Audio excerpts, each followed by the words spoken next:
From UFO sightings to mysterious disappearances and some unusual explanations that have only fueled the conspiracy theories. Here is part 2 of the top 10 concerning UFO evidence the Pentagon is hiding from us. Starting off this list, in our number 10 spot we have Levelland. This incident took place in 1957 in Levelland, Texas, and actually was the inspiration for a scene in the film Close Encounters of the Third Kind. In the real-life incident, dozens of citizens from across the city began individually reporting seeing a rocket or a strange set of lights or some sort of unidentified object, but that wasn't it. Whatever these citizens were seeing was also reportedly interfering with their vehicles as well. Engines were suddenly just dying out and lights were cutting out. If this happened to just one or two, this could have been some kind of a weird coincidence, but it was way too many instances. Something else had to have been at play. The authorities at first thought that the reports were a hoax until they too saw the strange lights as they began to investigate. This is where Project Blue Book came in and they started to investigate, and they came up with quite the conclusion. They claimed that whatever had happened here was simply just a case of an electrical storm and ball lightning that caused the lights and the mechanical malfunctions. That's super reasonable, but the catch with this explanation is that there were no reported storms or thunderstorms or rain in the area that night at all. I'm just saying, something here clearly isn't adding up quite right. In our number 9 spot today we have the Belgium Wave. Near the ending of November of 1989, citizens of Belgium were shocked to report seeing a big triangular UFO hovering in the sky. Aside from these reports from the visual witnesses, however, there wasn't any physical evidence supporting the existence of the UFO. Flash forward to a few months later in March of 1990, however, and new sightings began to pop up, but this time their presence was being confirmed by 2 military ground radar stations. Here's where things get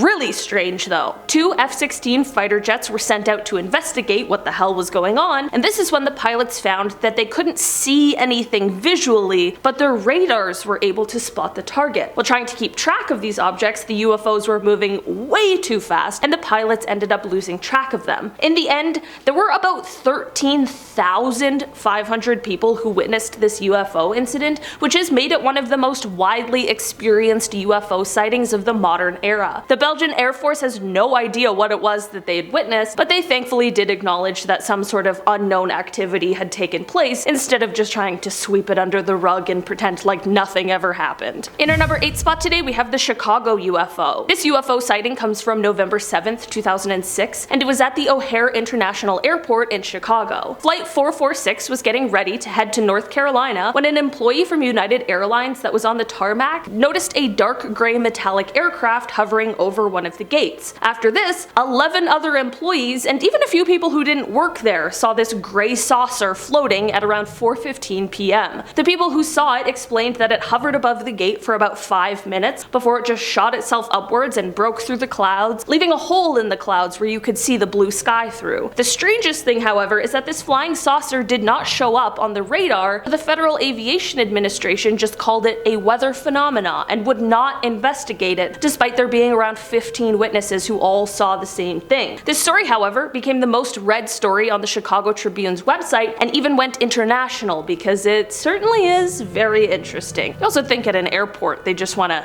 investigate strange occurrences, you would hope. In our number 7 spot today we have the Lubbock Incident. On August 25th, 1951 in Lubbock, Texas, a group of scientists from Texas Technical College were all hanging out in the backyard of geology professor Dr. W.I. Robinson. They were all just chilling, enjoying each other's company, until around 9:20 p.m. when they saw something strange. It was a V-shaped formation of 15 to 30 bluish-green lights that were passing overhead. They were completely confused over what it could be, but figured that the lights would likely reappear, which they did. About an hour later, the lights reappeared, and at this point, all of the scientists knew that they had witnessed something exceptionally interesting. But what was it? The scientists weren't the only ones to witness the lights either. About 350 miles away in Albuquerque, New Mexico, an employee of the Atomic Energy Commission's top secret Sandia Corporation, who had a high-level Q security clearance, had been sitting outside with his wife, quote, gazing at the night sky, commenting on how beautiful it was, when both of them were startled at the sight of a huge airplane flying swiftly and silently over their home. On the aft edge of the wings, there were 6 to 8 pairs of soft, glowing bluish lights. There were more sightings as well, all reporting a very similar thing. The group of scientists began investigating, tracking the lights, which they witnessed least 12 more times. They measured the angle of the lights, they tracked the speed, and they attempted, unsuccessfully, to try and measure the UFO's altitude. Here's the deal with this though. The government did end up coming to investigate, but the official explanation for these lights is the most cryptic message I've ever seen. It read, quote, "I thought that the professor's lights might have been some kind of birds reflecting the light from mercury vapor streetlights, but I was wrong. They weren't birds, they weren't refracted light, but they weren't spaceships. The lights that the professors saw have been positively identified as a very commonplace and easily explainable natural phenomenon." I can't divulge exactly the way the answer was found, because it is an interesting story of how a scientist set up complete instrumentation to track down the lights. Telling the story would lead to his identity, and in exchange for his story, I promised the man complete anonymity. Despite people claiming that this mystery has been solved, by this explanation, people are left with a lot more questions than answers. In our number 6 spot today, we have the Foo Fighters. On a late November evening in 1944, nearing the end of the Second World War, Lieutenant Fred Ringwald was riding as observer in a night fighter that was being piloted by Lieutenant Edge Luter with Lieutenant Donald J. Myers on radar. The men were in the Rhine Valley, which sits north of Strasbourg on the French and German border, when Lieutenant Ringwald saw something. He said, quote, "I wonder what those lights are over there in the hill." When the rest turned to look, they saw 8 to 10 fiery orange glowing lights. They checked with the ground radar, but nothing was registering. The men thought that there was a chance that these lights could be some kind of air weapon, so they turned themselves to be ready to fight, only to have the lights suddenly vanish. The 3 men who experienced the strange lights at first didn't tell anyone about what they saw because they feared being ostracized by those around them. This all changed, however, when stories of similar sightings began to spread through their unit. As it would turn out, many other pilots and flight crews experienced these same orange glowing lights, and one pilot even experienced a strange cigar-shaped flying object. In this instance, the UFO was described as, quote, "a wingless cigar-shaped object glowing red just a few yards off the plane's wingtip." Lieutenant Krasny, justifiably spooked, instructed the pilot to attempt evasive maneuvers, but the glowing object stayed right next to the jet for several minutes before it flew off and disappeared. Throughout the years, the explanations for what these people saw have ranged from things like combat fatigue to the works of Nazi astrophysicists, so at this point, what exactly happened here remains quite a mystery.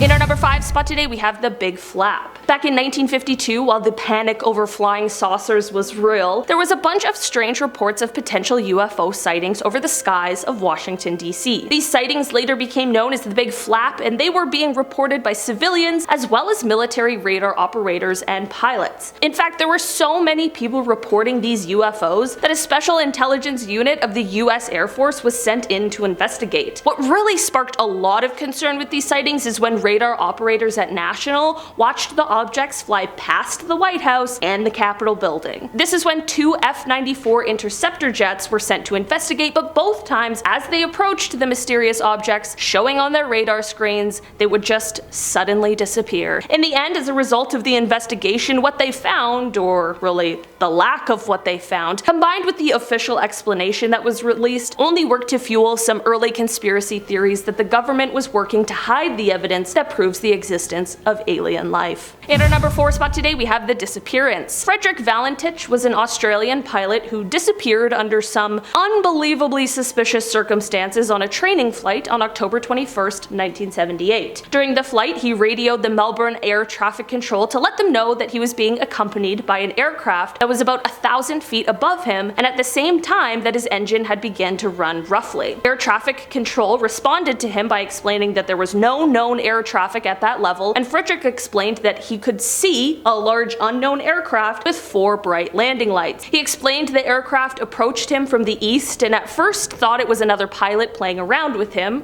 For the record, during a flight seems like a terrible time for someone to play a prank. He then went on to explain that the mysterious aircraft was orbiting him and had a green light on it. When Air Traffic Control tried to get further details and asked what kind of aircraft it was, Frederick responded by saying, "It's not an aircraft." After this, his radio transmission was interrupted by a metallic scraping sound, and this is when all contact was lost. Sea and air search began, but to no avail. There have been speculations that don't involve alien abductions, such as a staged disappearance, the possibility of Frederick getting confused and flying upside down, and potentially even him taking his own life. All of these theories have been debunked in some sort of way, and neither the aircraft or Frederick himself have ever been found. The reason why alien abduction has been the main theory in this case is due to the fact that many reported UFO sightings came on the same night in the same region as his disappearance. It of course leaves us with more questions than answers, but it is all very interesting and very mysterious. In our number 3 spot today, we have Apollo 11. We can sit here on Earth all day and talk about the potential for alien life, talk about UFO sightings, but who would know more than people who have actually been to space, which are of course astronauts. Definitely on the list of coolest and scariest jobs in the entire world, there haven't been a ton of people who have had the unbelievable privilege of experiencing space firsthand, but there are even less of them who have claimed to see something that seems completely unexplainable. People who have claimed these sort of things include Edgar Mitchell, Catherine Coleman, and Dr. Brian O'Leary. The very interesting part about many of these claims is that they also include some sort of government cover-up as well. There was also Buzz Aldrin, who spoke about his Apollo 11 experience, and he detailed the crew seeing something flying alongside them, and at first they believed it was the final stage of a detached rocket, but then Mission Control confirmed that it was actually 6,000 miles away from them, leaving them with no answers on what the flying object could be. I can't imagine going to space at all, let alone encountering a UFO flying right beside you. In our number 2 spot today, we have the FBI documents. In a video that was released by the hacktivist group Anonymous a few years ago,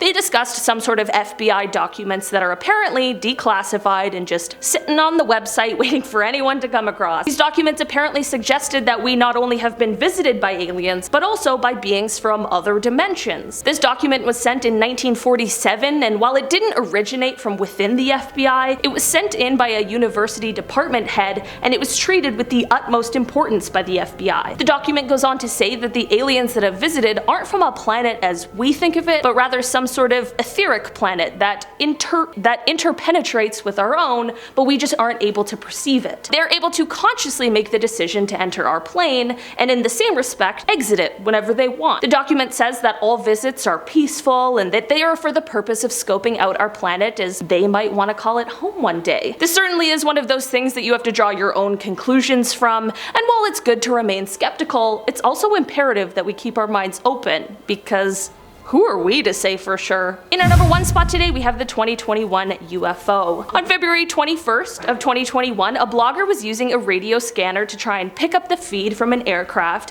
when he received much more than he ever expected. He intercepted the transmission of the wrong aircraft, but at the right time. As an American Airlines flight was headed from Cincinnati to Phoenix around 1:19 p.m., the pilot came on the radio to ask the question, "Do you have any targets up here? We just had something go right over top of us." After this, he followed up with, "I hate to say this, but it looked like a long cylindrical object that almost looked like a cruise missile type of thing moving really fast right over the top of us." Not only were FAA air traffic controllers not able to see any object in the area on their radar scope, but they still have been unable to identify exactly what it could have been. This does happen more often than any of us really know, and it is possible that the object could have been a part of some covert military or Navy operation, but it certainly raises some alarm bells that it was unable to be tracked in any sort of capacity. I wonder if this is one of those stories that will remain a mystery, or if one day we'll maybe get some sort of answers as to what exactly happened. Alright guys, that has been our list for today. Thanks so much for checking it out. I've been your host today, Olivia Kozlowski, and I will see you again